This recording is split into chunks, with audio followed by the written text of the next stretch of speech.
Hygiene 101. I don't know what it's like for women's bathrooms when you ladies leave there, how many you notice don't wash their hands, but it's pretty common in the men's bathroom. Like here in the mall where I am, the last two people didn't wash their hands, and I have to grab the door handle on the way out, and there's no paper to dry hands, it's a machine. So whereas the machine was close enough that I put my foot when somebody opened the door, I didn't have to touch it. But what's really important to know, folks, and I'm sure you're all friendly and you're having conversations who don't wash your hands, and you defend that other person for not washing their hands because you identify with them, right? Which spreads, these kind of diseases, but also these kind of diseases on the hands. So just to let you know, people, there are diseases that are life-changing that you can catch on a doorknob, such as hepatitis A, and then you touch your face and mucous membrane. So this is real science.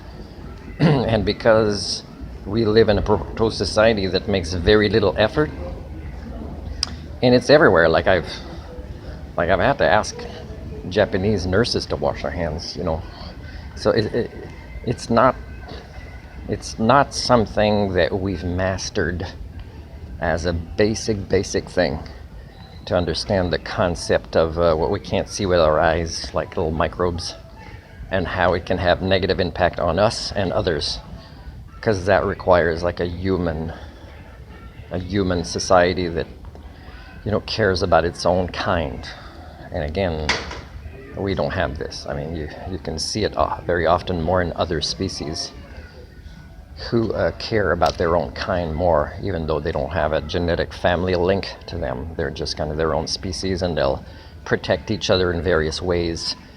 Let's say there's toxins somewhere, or there's a predator somewhere. So we are very, very poor at these concepts, which require more sentience and sapience than a bird or a primate with a brain a quarter of the size we have, but that succeed at it themselves, while we can't wash our hands for our own families, communities, or our own health.